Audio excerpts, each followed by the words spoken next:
Prepare to set fire to the index card of allowable opinion. Your daily dose of liberty education starts here. The Tom Woods Show. Hey everybody, Tom Woods here, episode 2438, joined by our old friend Jason Rink, who, when I asked him how he wanted to be introduced, wasn't particularly insistent on any particular thing being said. So I thought, you know what, I'm going to riff on old Jason Rink, whom I've known for an indeterminate period of time, but at least 15 or so years or more, going back to the Ron Paul days.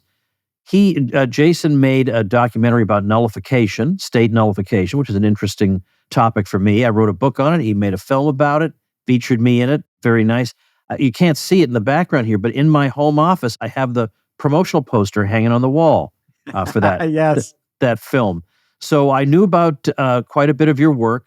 You then did some great promotional work for the Contra Cruise. When Bob Murphy and I used to host a cruise based on our Contra Krugman podcast in the old days, you did promotional videos that made, people who hated cruises wanted to go on this thing because the videos are so good. Well, this most recent project of yours has taken you into oddly enough, the most controversy you've faced, because I think we can measure that in terms of the blowback you've faced on one platform after another. So I'm glad to have you back. We're talking, of course, the early part of January 2024, just after January 6th, but that's very appropriate given the subject matter. And I know that you've been working on this like until the wee hours of the morning to get these installments out. But we're talking about your series Q sent me. Yep. And I've just watched the second. I don't know, how would you want to describe that episode, installment? Yeah, it's a two-part because, when we started this story 3 years ago following Jacob Chansley, the Q Shaman after Jan 6, really didn't know what was going to happen to old Jake. And so I didn't realize I was going to be making a movie for 3 years is what happened. So I started making the film and we put out the first installment a year ago in November, thinking we were going to get another installment out just a couple months later. Well, lots of stuff happened. Jake ended up getting out of jail. The Tucker Carlson footage got released. His story just got richer. And we said, look, we just want to try to tell the complete story as much as we can. So it took us until just a few days ago to come out with that second part. And and you can find that at mymoviesplus.com, a great platform that is not afraid to feature these kind of films. But yeah, it was an uphill battle, man. When we made Nullification together, I thought that was going to be the most controversial topic I would ever do. People at that time thought nullification was such a bad word. And now here I am. I'm back on Twitter now. Last time I talked to your audience, I think I had been canceled again or whatnot, but I seem to be back, and we're talking about the film and talking about Jake's story and trying to get the word out on it. Goes to show they should have just been satisfied when we were talking about nullification. Now they're begging us to talk about nullification again. So because January 6th is so toxic for people. I mean, so you were thrown off everything. Twitter or X, yes, has you back on, which is good. I checked immediately because I wrote my email newsletter about you today. So I checked before I said anything rash. So I noted that you had been on a 555-day ban from that platform because of posting something on this. And the thing is, it's not even like, it may be a bit of a sympathetic portrayal in the sense that you're not trying to destroy the guy's reputation, but you're really just letting him talk. You're not correcting him or saying, well, this shaman stuff seems a little bit woo-woo to me. Like, that's not the point of this film. It's just wouldn't you be curious about this guy? I mean, if the media wants to talk about this episode of American history 24 hours a day, wouldn't we want to know something about the guy who kind of symbolizes it? It's odd. It's not odd, but it is odd. Yeah, it's interesting because we wanted to tell a very cinema verite, not highly editorialized presentation of this guy, Jacob Chansley, who honestly, he made a series of poor decisions, is really when you think about it. You know, he wasn't a dangerous guy, but he decided to go into the Capitol carrying a spear, writing a note to Mike Pence that justice is coming, okay, compounding sort of his troubles. And then he calls the FBI voluntarily with no lawyer on his way home on, January 8th, I think, and finds himself in custody 24 hours later. Oh, wait, before we get to that, the thing is, like, you see him talking about, I'm going to be talking to the FBI. And he even then has this naive confidence in the institutions of America that he'll be exonerated because he didn't do anything. Yep. Yeah, exactly. It's that back to blue nature. I think that you find in a lot of conservative circles, right? Which is that law enforcement does exist to help us out and do the right thing. I will say a lot of them don't have that opinion anymore in the aftermath of January 6th. I think it's been a bit of a red pill for them about that the government and the enforcement arms of the government aren't necessarily there to do the right thing, aren't necessarily there to protect them. And so I think it's a good thing that shift is happening. But unfortunately, it's costing a lot of people their freedoms. A lot of people are being overcharged in January 6th cases. They're still arresting people to this day. And they've even said that they're going to now start prosecuting people who just went onto the lawn. They crossed some imaginary line. Yeah. They're continuing to expand the concentric circles of who they're going to prosecute at this point. Do you know about the case of, I want to get back to Chansley in just a minute, of course, but do you know the case of a metal guitarist named John Schaeffer? I don't know that case. Okay, so he's a January 6th guy. He's awaiting sentencing. As far as I know, he's still awaiting sentencing, but he went in. And so now, since the media, the metal music media is all hard left, they have done nothing but ridicule him. He's lost everything. I mean, his band abandoned him. His other musical project, the other guy abandoned him. And so I got to know him because I had him on the Tom Woods Show. And then I found out that this had happened. And he was in solitary confinement for an extended period of time, 2 months or more. He said that the food was unfit for human consumption. It was unbelievable. So, but I didn't know about this. I found out, somebody told me and said, what can we do for this guy? So I immediately thought, Mark Victor in Arizona, Attorneys for Freedom. He was that guy who ran for Senate as a libertarian, then dropped out and endorsed Blake Masters. Yep. Yeah. So, but I've known him for a long time. So he got him out. Oh, no kidding. Yeah. Wow. I mean, amazing. I have not heard that. Yeah. Yeah. He became his lawyer. So that's at least something. But so I got to know him in the interim a little bit more. He came to my Christmas party one year. He just wanted to blend in. He didn't want anybody to know who he was. And as I walked by him at one point during the party, I heard somebody saying to him, these January 6th protesters are being railroaded. And he's just standing there patiently listening. I thought, this poor guy.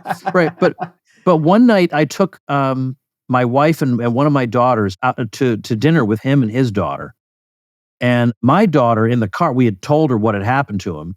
And basically his story is, he says, I'm no Trump lackey. That's not why I was there. He said, but I heard that the police were beating up an old man. That's why I went in. And I shouldn't have gone in. I should have known it would just be trouble. I shouldn't have gone in. Well, anyway, so we told our daughter what was going on. And so by the time she got to the dinner, she was ready she was totally on his side, and what an injustice it was. So we sat down and she's immediately launching into this tirade about the injustice he's suffering. And he quietly but firmly said to her, I went in and I should not have. So it's like so I actually wrote a character reference for him for clemency. And I cited that incident, that he's not going around, on a high horse about the justice of what he did. He says, I shouldn't have done it. He's just a harmless guy. He's a harmless guy. He's a metal guitarist with a daughter. Yep. And just to see this all going on in America, like my other daughters, I told them this guy's in solitary confinement. They just thought, I didn't think they did solitary confinement unless you were like an extremely dangerous, violent person. Exactly. Yeah. Yeah. And I think people having the opportunity to humanize a J6 defendant by meeting them and getting to know them and then saying, okay, something's off here, right? Some are dangerous people. Some committed violent acts. That goes without saying.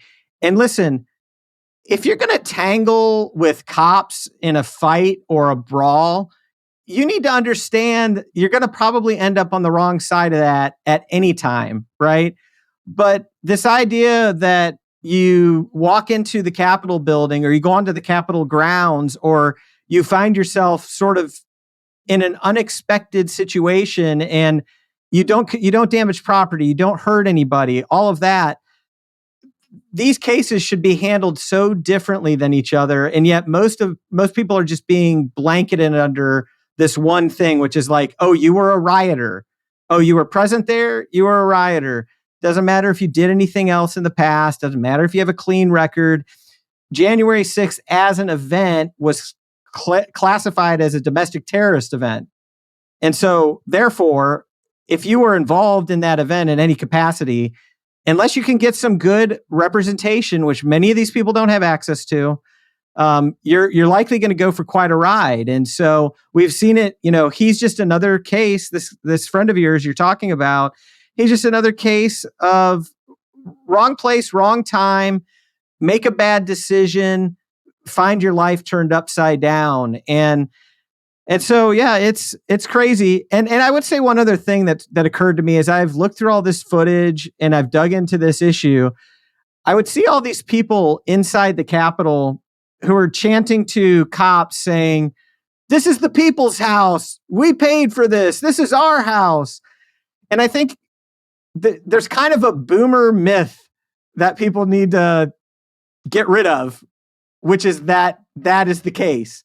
You're inside the people's house for just a few minutes and you're going to find yourself maced with pepper spray and, hit with a baton and escorted out roughly. The Capitol belongs to a den of thieves and vipers.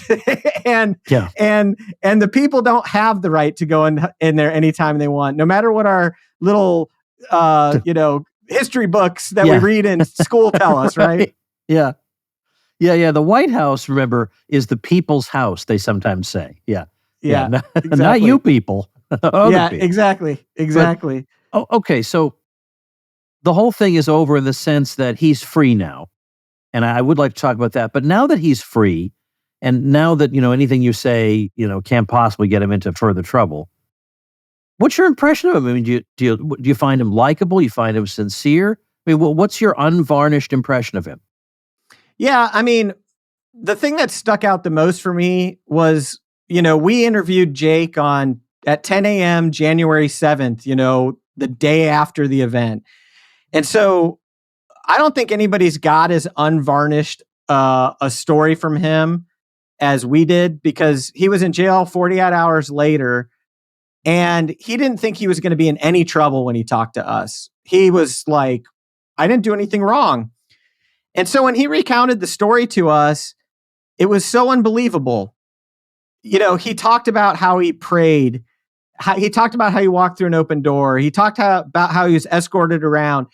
He talked about how he prevented another demonstrator from stealing some muffins from the break room, right? He was like, those aren't your muffins.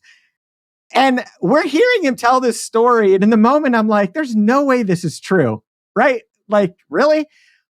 Well, then the footage starts coming out. And, in our film, we have a clip of him telling the guy not to steal the muffins. It's like we have him praying. We have him being escorted around.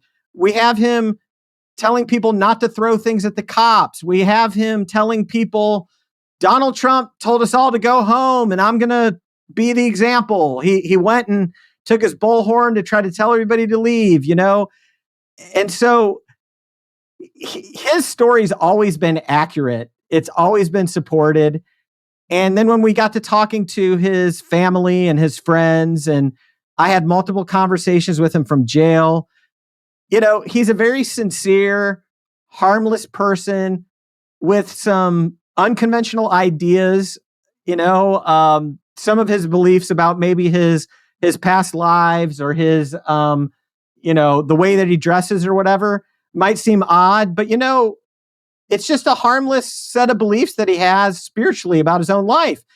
And then he talks about things like ending the Federal Reserve. He talks about things like, how the government's taken over by corporate lobbying interests and they really run the whole thing. And it's like, he has a lot of garden variety beliefs that a lot of anti-establishment people who see that there's a deep state that's kind of running the show behind the scenes believes, so most of the time I would find myself nodding in agreement with what Jake had to say and always believed that he was a harmless person, that he didn't go there to hurt anybody, that he actually did what he could to prevent people from being injured. He's thanking the police as they escort them out of the Senate, saying, thanks for your patience. We really appreciate it. God bless you guys. So the fact that stuff didn't come into play to minimize his sentence, really. He still got sentenced to 41 months. He did, I think, about 30 months when all was said and done, and about 9 in solitary confinement. 9 months in solitary confinement? Yeah, pre-trial. So they used COVID as a reason to separate people into solitary confinement. Of course they did. Yeah, exactly. And he was one of the first people that pled guilty. He pled guilty to interrupting an official proceeding, which is a felony. He got the longest sentence at the time of 41 months that had ever been handed out.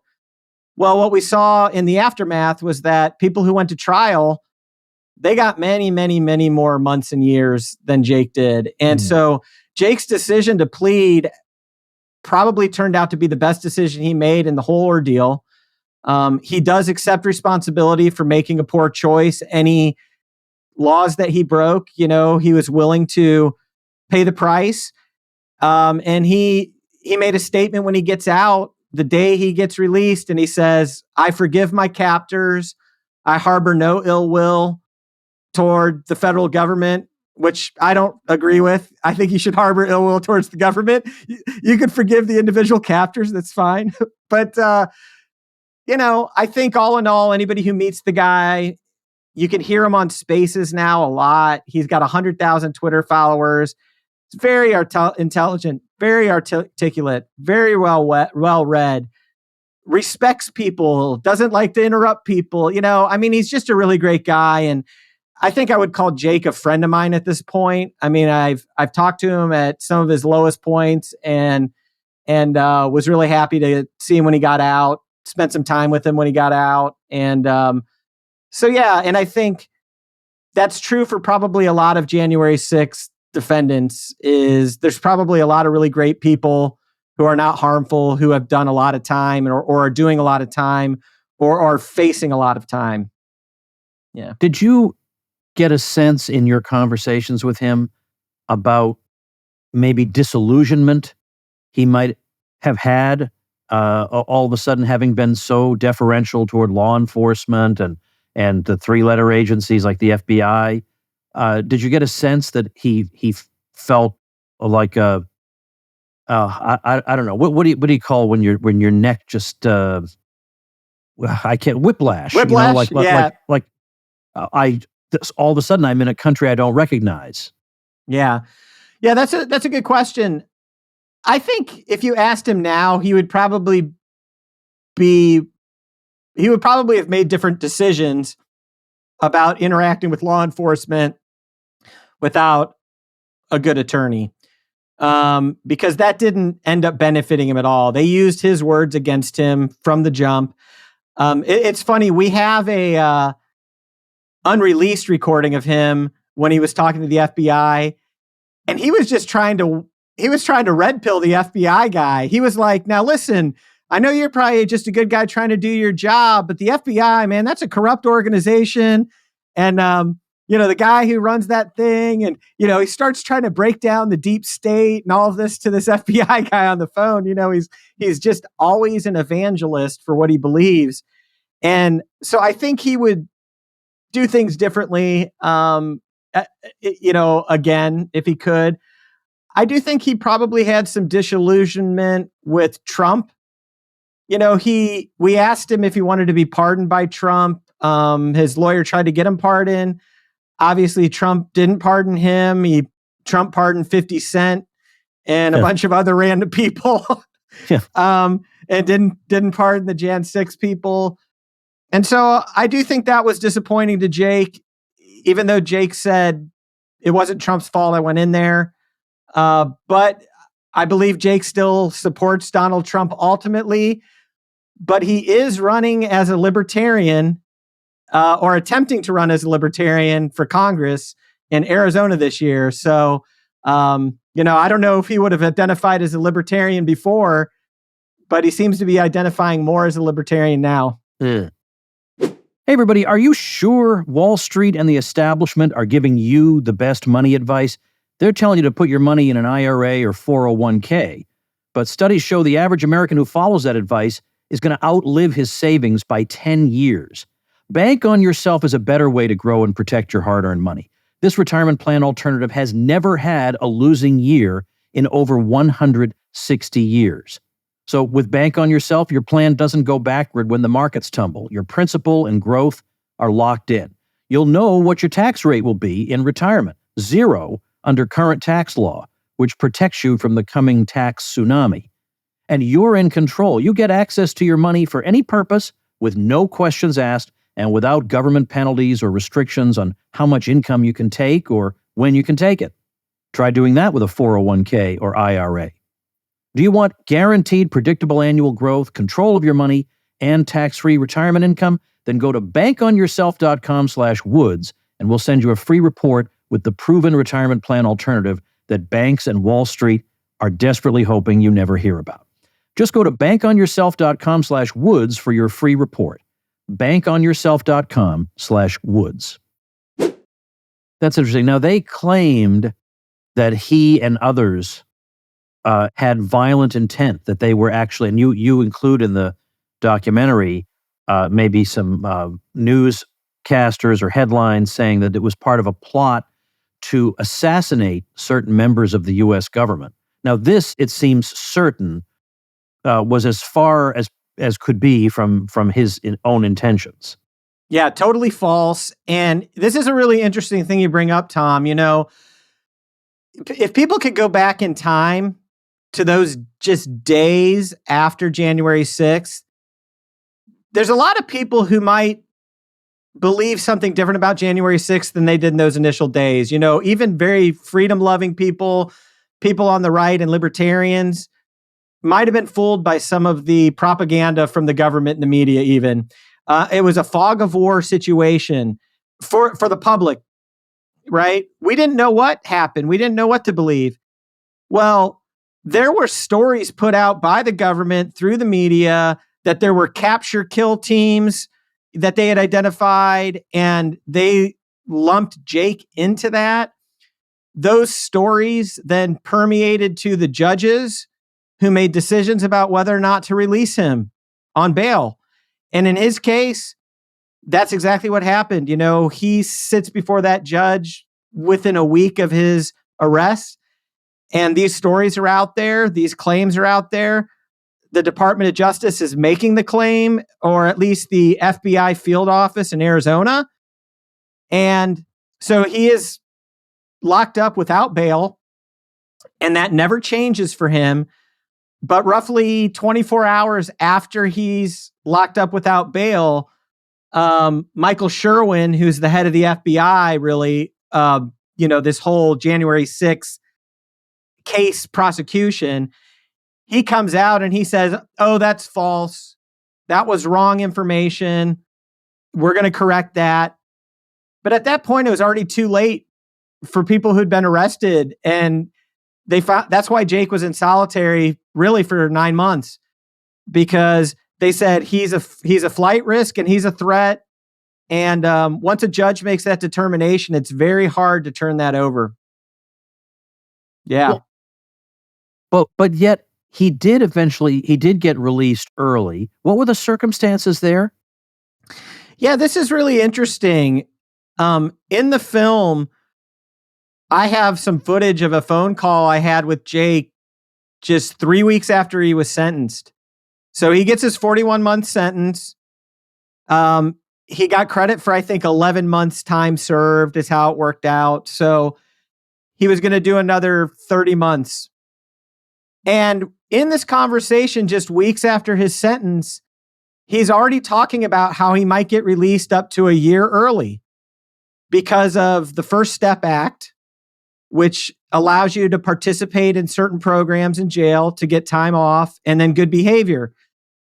So Jake and his current attorney at that time had already said, you'll probably get out sometime mid-2023. Well, most people in the public didn't know that. And obviously, Jake had to perform a certain way in his incarceration to get that. Well, he did. However, the Tucker Carlson footage just happened to sort of get released 2 months before his final release date. And so it actually was a coincidence.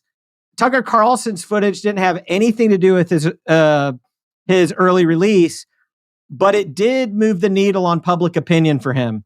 Yeah. You know, you had Elon Musk saying, free Jacob Chansley.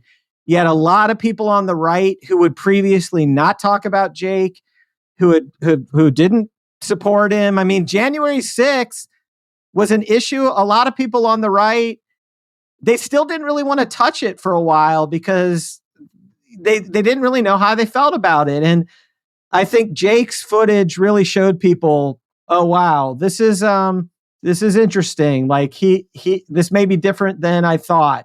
His story may be different than I thought.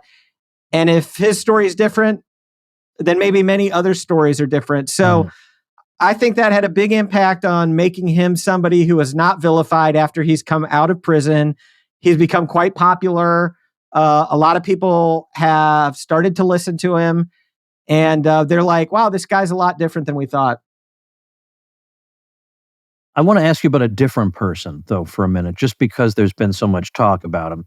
Maybe you know who that is, but there's been some chatter about Ray EPS, in particular in recent days, because of all people, Ann Coulter on her Twitter, I don't know if you saw this, was claiming that Ray EPS never urged people to go into the Capitol. He urged them not to go in.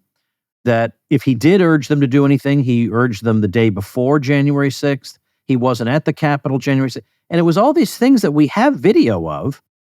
So it was so odd to see this, and everyone's trying to correct her, and she just won't go. Won't go. So what do you think about this curious Ray Epps character? Do you think that the Tucker Carlsons of the world are reading too much into this? Well, here's what I'll tell you. Number one. Well, first of all, explain to people what's the idea behind this Ray Epps fellow. Yeah. So Ray Epps is this former Oath Keeper, kind of boomer guy, like from Arizona. And he's got a red hat and like Carhartt gear on. And people have seen the famous clip of him whispering in a guy's ear right before the first breach happens. Thomas Massie and Ted Cruz both talked about Ray Epps in Congress and why hasn't he been arrested? Was he a Fed? How many federal agents were out there? And Ray Epps is a guy who was on the most wanted list for a period of time right after January 6th. Then he was just mysteriously removed. And he's one of the only people that is on camera multiple times trying to get people to go to the Capitol, claiming we're going to go into the Capitol. And in fact, it's more than that. So Ray Epps is shrouded in this cloud of mystery because he wasn't arrested for a very long time. He was removed from the most wanted list. The Wall Street Journal did like a glowing puff piece on him. Jamie Raskin talked about poor Ray Epps and how the conservatives are ruining his life. he's getting this treatment no other person who attended January 6th has gotten from the media or from congressmen. Very suspicious is what a lot of people saw. And so it also turned out that there's some testimony where Ray Epps gave where he texted his nephew claiming he orchestrated it January 6th, that he got people there. Very curious. And, so we just released another film on January 1st called J6, A True Timeline. You can see it on my Twitter. And we've got a lot more Ray Epps footage in there. Ray Epps showed up at the front lines on the West Plaza where all of the munitions were going off. He was right up there in everything. He wasn't just at the original breach. He was in the middle of everything. He helped take a huge Trump sign and shove it into the police line. We have that footage there. And so, who is Ray Epps? The truth is we don't know. We do know that he's gotten a kid glove treatment compared to almost anybody else on January 6th. The Department of Justice finally got around to charging him with a misdemeanor. I don't know that sentence has happened yet, but they were looking to give him 6 months. Again, just a misdemeanor.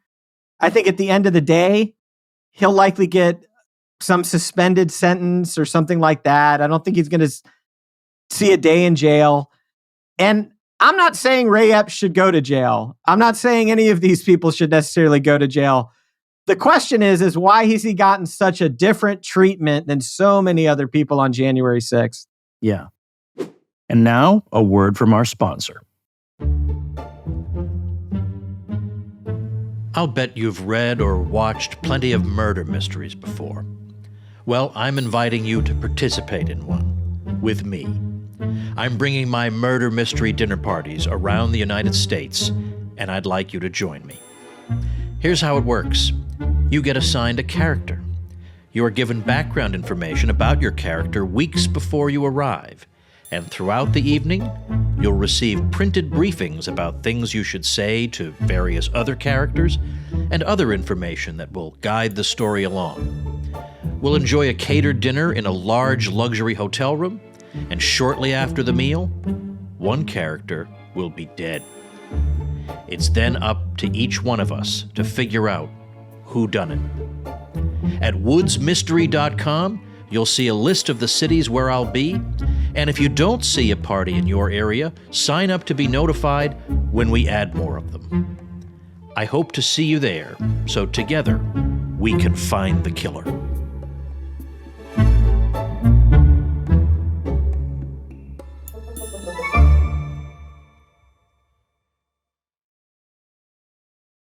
Yeah, that is the question. There is something very suspicious. Thomas Massie's been very good on this. Yep. On the Ray Epps question. I mean, there's something that's very odd. And particularly, again, the way like 60 Minutes and all of these weird outlets all want to rush to defend him when he's the one guy we can clearly hear telling people to do the very thing that upset them so much. Yeah. And, they don't show footage of him. There's footage of him on the night of the 5th saying, we're going to storm the Capitol, which is the verbiage that then is used in the media incessantly in the immediate aftermath of January 6th. And so it's just so bizarre. It also is why it's so critical for the government to release all of the footage. We made the movie J6, A True Timeline. We have a ton of body cam footage in it. We have a lot of security footage in it. We've gotten our hands on probably the biggest cache of J6 footage that anybody has in their hands out there. And we've still only scratched the surface on the footage. But when we saw the footage, we've got officers complaining about being set up, unprepared. Why weren't they given gas masks? They were not told what they were getting into. We see officers, in my opinion, violating the law in their escalation of the use of force and firing munitions on the crowd. There's a lot of information that we haven't seen. But it's through just some of that footage that we saw additional footage of Ray Epps. When did he enter? When did he leave? Who was he with?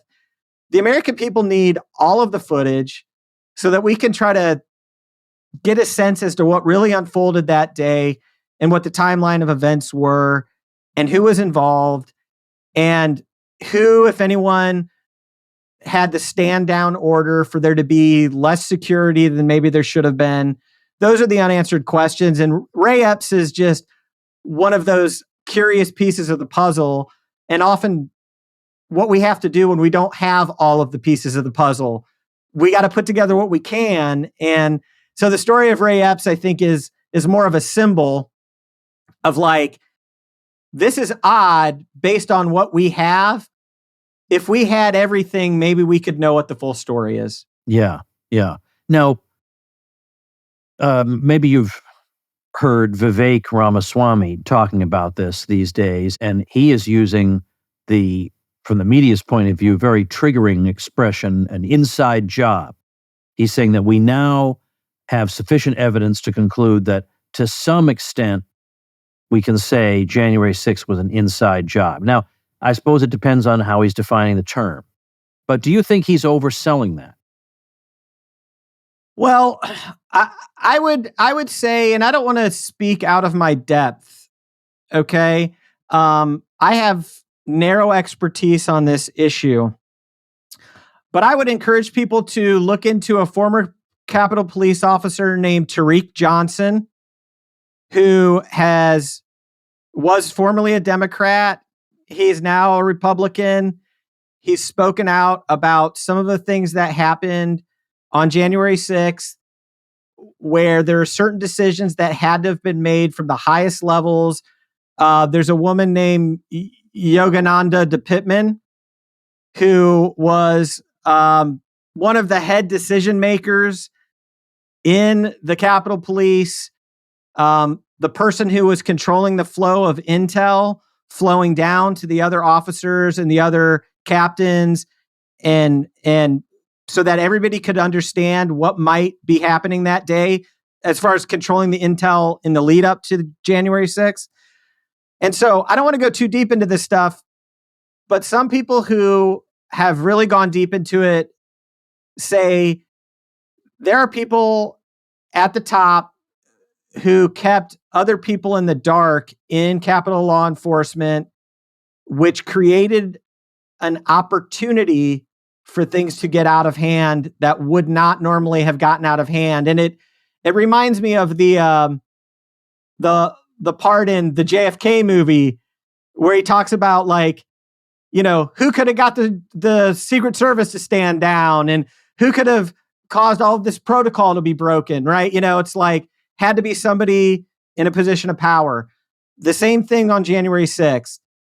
There were people in positions of power and decision making who made very, very terrible decisions, or they wanted to create an opportunity to allow for a large group of protesters to break the law so that they could then receive the full force of prosecution from the government in order to make sure people didn't dissent, didn't protest, didn't complain about elections, wouldn't go rally at any capitals. So I think Vivek is likely aware of some of these arguments in a deeper way than he's talked about them publicly, which is why he's making those claims. And I believe personally that the inside job nature is twofold. It's that there were decisions made in positions of power that wasn't just incompetence, that it was to create an environment where people would fall into sort of a honeypot, and that there were also likely a couple of hundred federal agents that were there undercover, didn't do anything in the lead up to the events of the day. And on that day, we don't know what they engaged in, but we've got a pretty good idea. There was a couple hundred federal agents. So I think it was a let it happen on purpose type scenario. in order to weaponize aspects of the government against the right-leaning segment of society. And then people made poor decisions that they sort of counted on happening. When you get a lot of angry people together who think that the election's been stolen, that they've had no way to get any recourse on that, you put them all together in the middle of a COVID lockdown and see what happens. I think it was a powder keg waiting to blow. When you hear somebody use the word insurrection for January 6th, I'm sure you have some kind of visceral response to that. Do you feel like the use or refusal to use the word insurrection to describe these events is maybe in itself an IQ test of sorts, or an ideological litmus test at the very least? And how, if at all, do you think that term applies? Well, what I can tell you is I was about, I don't know, there's probably 20 people between me and Ray EPS when that first breach happened. I was filming him with my cell phone, and that group, I didn't know who he was on that day, obviously, but there's 5 police officers standing on the grass and tens of thousands of people coming towards the Capitol. I think 12 highly trained Blackwater soldiers or whatever, Navy SEALs, could have taken and held the Capitol that day. It was so lightly defended. They were so unprepared. And so the great lack of weapons, the great lack of a tactical plan to take over and seize the Capitol leads me to believe insurrection's a bad term. I think in many ways the Capitol was the car the dog caught and didn't know what to do with it, right? It's like many of these people just found themselves in the Capitol, around the Capitol. Some made poor decisions, but a lot of them were like, wow, this is pretty crazy.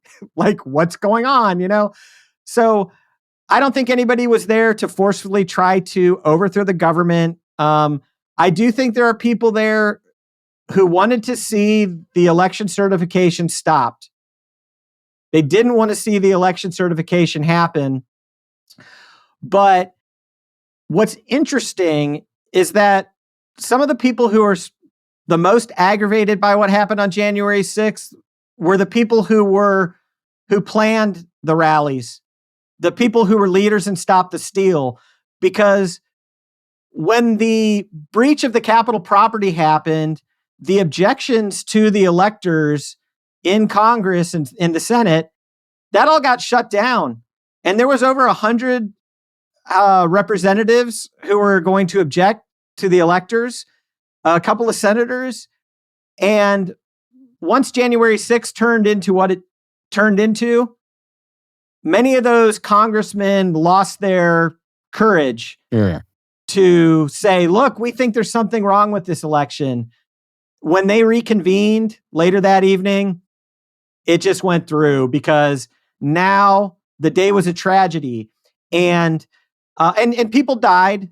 So the day was a tragedy in some ways, but it was politically suicide to continue to say, well, yes, today was not ideal, wasn't a good day, but let's still talk about these electors. Let's still talk about the election.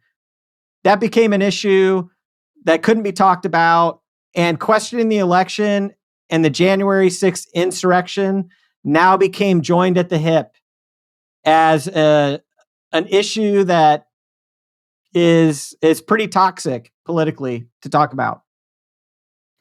Well, that leads me to my final question, which is, now I don't know how you outdo yourself in terms of subject matter. So you're going to do a Jeffrey Epstein documentary? Or what's the next thing? I didn't kill myself, Tom. I will never commit suicide. I am not depressed. I'm very happy. I don't know, man. I'm like... Have you not thought ahead to the next thing? I want to do a documentary on bourbon, I think. I want to do something completely non-political. Yeah, no, I don't blame you. Something totally different. I've spent the last 3 years doing this kind of content. What I will say is that I'm looking to take the truthful storytelling that I've done around this issue, and I still like to tell stories about dissidents. I still like to tell stories that you're not supposed to tell, about no people. And so I can't tell you what I'm going to do next. I'm taking probably about a 3-month break on my independent projects to sort of regroup. And I can tell you, as soon as I know what I'm working on next, I'll let you know. And I'm currently soliciting great stories and funders who want to help me put these together, because I've spent a lot of money out of my own pocket on the projects that I've done, and have had to release them mostly for free, or with very little compensation because of being canceled and deplatformed, which is not sustainable. But I also don't mind to have done it. I'm fortunate that I have a business. I'm fortunate that I have the resources to do the things that I want to do. And I feel like these stories are important enough for me to put my own skin in the game. But I'm looking for other people to partner with who are interested in telling more stories, waking more people up, and telling stories in a way that isn't just red meat for the people who already believe. To try to tell it with a high enough production value and broad appeal that we might be able to reach more people. So that's what I'm up to. I'm on the hunt. Well, whatever your next project is, I'm already looking forward to it, because I have the luxury of being able to just sit back and enjoy the finished product when poor soul like you has to slave away with thousands of hours of video to go through, in some cases, to put together a wonderful finished product. So you can get Q Send Me, of course, at My Movies Plus, so mymoviesplus.com. Movies Plus stood by you through this whole thing. Nobody else would. Yeah, Corey and the guys over there are awesome. And they've got some great content over there. It's like a $30 a year service. If you use promo code Shaman, SHAMAN, I think you could get a free trial and a discount. And it's a platform that's worth supporting. They're not going to take down Netflix, but you're going to be able to find stuff that you can't find anywhere else there. And they're great guys who are libertarian minded and liberty minded who run that. And then if you go to my Twitter at the Jason Rink, I've got a free film there, J6, A True Timeline, which has gotten a lot of attention over the last few days. Encourage you to go check it out. It's sort of a forensic breakdown of the events of that day, where it's time stamped, walking people through how it all unfolded. And you're likely to learn a lot of things about that day you've never seen before. All right. So I'm going to have everything you just said will be in the description of the video or on the show notes page. This is episode 2438. So tomwoods.com/2438. So I'll have your Twitter. All this stuff will be there. So Jason, I appreciate really all this work you do. And my gosh, I mean, it's easy to put on. It's not easy, but a lot of times when we have things like this happen where you're canceled or some, all this kind of thing that goes on, we put on a brave face and, we appreciate that it gives us street cred. But, the fact is that when all's said and done, that's hard. I mean, what you endured is difficult. I mean, you couldn't get they cancel your reservation at a hotel in Las Vegas, a major one on the Strip. I mean, that's crazy. Like, that is not normal. Yeah. Yeah. Well, overcoming obstacles makes us stronger, Tom. Okay. Then you are Hercules now, Jason.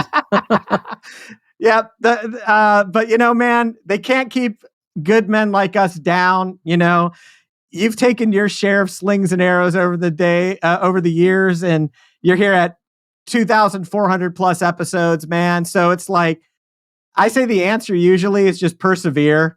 Yeah. And, on the other side of it, you're stronger, you're better, and you've maintained your integrity, which is the most valuable thing we have. And, you and I, occasionally we manage to get in front of big media, but for the most part, we're just doing our best under challenging circumstances to just reach as many people as possible. So as we conclude today, I'm going to make an appeal first to support Jason. Check out Q Sent Me. Go to the links. Go to My Movies Plus. Do all this. Follow Jason so that thank you. At the Jason Rink, so you'll know what his next thing is. You'll know what the next thing we got to rally to is.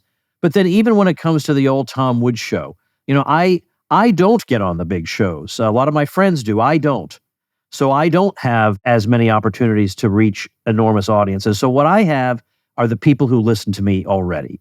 And so if you know somebody in your life who you think would benefit from the old Tom Woods show, don't keep it to yourself. Spread it. That's right. Let them know about it. Make that a goal. Like every month, bring one more person into the old Tom Woods show. And then, Jason, you and I could conquer the world after that. That's right. I have faith, buddy. All right, listen, thanks so much, Jason. And thanks to you, ladies and gentlemen. Become a smarter libertarian in just 30 minutes a day. Visit TomWoods.com to subscribe to the show for free, and we'll see you next time. Like the sound of The Tom Woods Show? My audio production is provided by Podsworth Media. Check them out at podsworth.com.